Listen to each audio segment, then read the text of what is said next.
কে বসেছে শীত, ঘন কুয়াশা ও ঠান্ডায় কৃষকরা বোরো ধানের আগাম প্রস্তুতি নিতে পারছেন না। অন্যদিকে ঠান্ডায় হাসপাতালগুলোতে বাড়ছে শীতজনিত রোগীর সংখ্যা। এ বিষয়ে বিস্তারিত জানাতে বগুড়ার শাহজাহানপুর এলাকা থেকে যুক্ত হচ্ছেন মাজেদুর রহমান, সিরাজগঞ্জ থেকে যুক্ত হচ্ছেন রিফাত রহমান। প্রথমে চলে যাচ্ছি বগুড়ায় মাজেদের কাছে। মাজেদ, বোরো ধান আবাদে কি ধরনের বিড়ম্বনায় পড়ছেন চাষিরা, জানাবেন।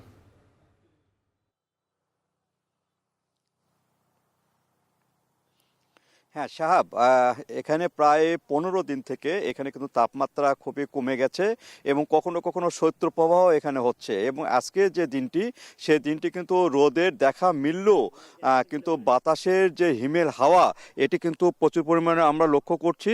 এবং এখানে যে শীতে যে ফসলগুলো, এখানে বর্তমান যে ফসলগুলো রয়েছে, আলু, বীজতলা, মানে সামনে যে বড় মৌসুম, সে বড় মৌসুমের বীজতলা এবং সরিষা, এই তিনটি ফসলই কিন্তু মাঠগুলোতে দেখা যাচ্ছে। এবং এখানে যে আমরা আলুর জমিতে রয়েছি, এই আলুর জমিতে কিন্তু আমরা দেখছি যে প্রচুর পরিমাণে কৃষক তারা কিন্তু আলুর পরিচর্যা করছে। এবং এখানে যে ছত্রাকনাশক ঔষধ, সেটি কিন্তু পুনঃ কিন্তু এখানে ছিটানো হচ্ছে। এবং এখানে যে বীজতলাগুলো রয়েছে, বড় মৌসুম, যে বড় মৌসুম অনেকে কিন্তু আগাম বড় আবাদ করে থাকেন, সেই বীজতলাটা কিন্তু হলুদ বর্ণ ধারণ করছে। এবং এটি কিন্তু কৃষক যে বলছেন, সেটি কিন্তু বীজতলা কিন্তু অনেক বীজতলা নষ্ট হওয়ার সম্ভাবনা রয়েছে। আর কৃষি বিভাগ, এখানে আজকে সকালে কৃষি বিভাগের সঙ্গে আমি কথা বলেছিলাম, সেখানে তারা বলেছেন যে বীজতলা যখন হলুদ বর্ণ ধারণ করবে, তখন সে বীজতলা কিছু পরিচর্যার নিয়ম আছে, সেটি কিন্তু লিফলেট আকারে এবং কৃষকদের ডেকে ডেকে বলা হচ্ছে। বিশেষ করে এখানে যে বিকেলবেলা এবং কুয়াশার মধ্যে যেন বীজতলাকে ঢেকে দেওয়া হয়, তাছাড়া ছত্রাকনাশক ওষুধ মাঝে মাঝে যেন ছিটানো হয়, এইভাবে কিন্তু এখানে কৃষি বিভাগ থেকেও বলা হচ্ছে। আর এখানে সরিষাতেও ছত্রাকনাশক ঔষধ এখানে ছিটানো পরামর্শ দেওয়া হচ্ছে, আলুতেও দেওয়া হচ্ছে। এবং টিউবওয়েল থেকে যে পানি, অর্থাৎ নিচ থেকে গভীর নলকূপ থেকে যে পানি, সেটি কিন্তু দেওয়ার জন্য বলা হচ্ছে।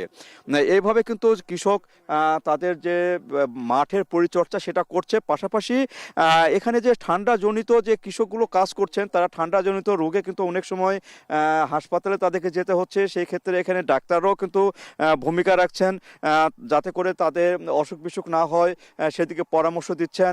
এবং শীতের এই তীব্রতা যে আরও কতদিন থাকবে, সেটি কিন্তু একবারে বলা যাচ্ছে না, তবে 15 তারিখ পর্যন্ত থাকবে বলে আবহাওয়া অফিস বলছেন। এবং আজকে যে তাপমাত্রা, সেটি কিন্তু 10 ডিগ্রি সেলসিয়াস তাপমাত্রা বগুড়াতে বিরাজ করছে। এবং হিমেল যে হাওয়া, সে হাওয়াতে কিন্তু অনেক মানুষ বিপর্যস্ত হয়ে পড়েছেন। এবং তারা কিন্তু আগুন জ্বালায়ে বিভিন্নভাবে শীত নিবারণের চেষ্টা করছেন। এবং এখানকার যে আবহাওয়া অফিস, সেটি আবহাওয়া অফিস বলছে যে এই শীতের যে তীব্রতা, সে তীব্রতা কিন্তু আরও 15 তারিখ পর্যন্ত থাকতে পারে। তো এই ছিল আমার কাছে বগুড়া থেকে যে শীতের, তার সর্বশেষ। সিরাজগঞ্জ থেকে আমাদের সঙ্গে যুক্ত রয়েছেন রিফাত। রিফাত, হাসপাতালে শীতজনিত রোগে আক্রান্তদের চিকিৎসা কেমন চলছে, আর রোগীর সংখ্যা বাড়ছে না কমছে, জানাবেন বিস্তারিত।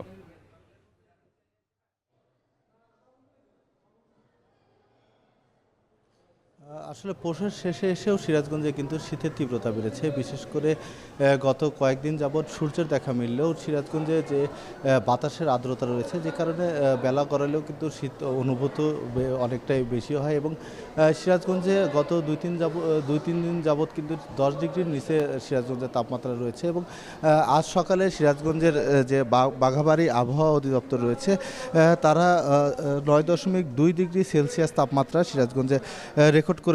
এবং তারা যেটি বলছেন যে আরও বেশ কয়েকদিন এমন তাপমাত্রা থাকবে। এই যে বাতাসের আর্দ্রতা বাড়ছে এবং শীত বেশি অনুভূত হচ্ছে, যে কারণে এই যমুনাপাড়া জেলা সিরাজগঞ্জে কিন্তু ঠান্ডাজনিত যে রোগী রয়েছে, সেই সংখ্যা কিন্তু হাসপাতালগুলোতে বাড়ছে। বিশেষ করে সিরাজগঞ্জের মনসুর আলী মেডিকেল কলেজ এবং সিরাজগঞ্জ 250 শয্যা জেনারেল হাসপাতালে কিন্তু প্রতিদিনই বহির্বিভাগে ঠান্ডাজনিত রোগ নিয়ে বিভিন্ন বয়সী রোগীরা আসছে। বিশেষ করে শিশু এবং বৃদ্ধদের সংখ্যা কিন্তু এখানে বেশি রয়েছে। আমি হাসপাতাল কর্তৃপক্ষের সাথে কথা বলেছি, তারা যেটি জানিয়েছেন যে প্রতিদিন প্রায় অর্ধশতাধিক রোগী কিন্তু হাসপাতালে চিকিৎসা নিতে আসছেন। এবং সর্বশেষ তারা যেটি জানিয়েছেন যে প্রায় 2টি হাসপাতাল মিলে প্রায় অর্ধশত রোগী কিন্তু এখনও ভর্তি রয়েছে। বিশেষ করে শিশুর সংখ্যা কিন্তু এখানে বেশি রয়েছে। ঠান্ডার পাশাপাশি অনেক শিশুই কিন্তু নিউমোনিয়ায় আক্রান্ত হচ্ছেন।